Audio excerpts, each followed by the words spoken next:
The Haftorah of Pasha Shmini, which is in Shmuel chapter 6, tells us of when David HaMelech decided it's time to take the Oren Kodesh, the Holy Ark, to Yerushalayim. He had it pulled on a wagon by oxen, and there was Uzzah standing next to it, walking alongside. Notice how the oxen are slipping. He was afraid that the Oren Kodesh will fall off the wagon. He reached out to the Oren Kodesh to support it, which was inappropriate, and he died. The connection between this story and the Parsha is where the Torah tells us in Shemini how during the inauguration of the Mishkan, Nadav Avihu also reached out, brought fire, but their own fire, not a godly fire, to the Mishkan, and they passed away. So that is the connection between the Parsha. But let us understand a little bit this whole concept and what happened then.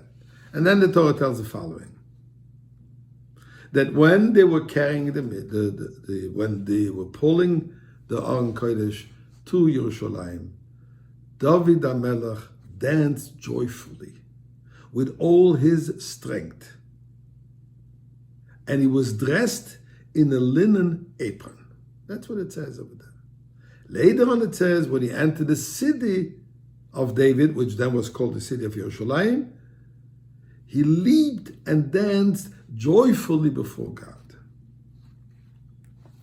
Michal, his wife, who was the daughter of the late King Shaul, when she saw her husband dancing with unbridled joy, she rebuked him for this action, stating it's improper for a king to behave in such seemingly disrespectful manner. Leaping, jumping, it's inappropriate for a king. And David HaMelech responded, before God, who chose me over your father, I would lower myself even further. What is the answer? What is this apron that he wore outside the city and not inside the city? Outside he just danced. Here he leaped in an unbridled way. And the reference to him being chosen over Shaul HaMelech. So the Rambam tells us the apron, the particular apron, was very different than the apron of the high priest, of the Kohen Gadol. The ephod, the apron of the high priest, was made of 6 different threads: gold, turquoise wool, purple wool, red wool, linen, and goat hair. This one was made of pure linen. This apron was worn by the Bnei HaNeviim, the junior prophets, who were preparing themselves for prophecy, and they were wearing white linen to show that they're on a level similar to the high priest, who was wearing also white linen during services as a preparation to receive the prophecy. This preparation towards prophecy they would do by meditating outside of the city. So therefore David HaMelech, who was also a prophet, was outside the city wearing this white linen. And since prophecy rests upon the prophets only mitoich simcha, so he was dancing. But that was the dancing, that was the joy for his benefit of receiving the prophecy. When he came into the city, it wasn't anymore about him preparing himself for prophecy, him benefiting from it. This was all about serving God. David HaMelech's service of God was one of Kabbalah style. Complete, selfless devotion, commitment, abnegation of himself completely for Hashem. This is what David HaMelech says to Michal.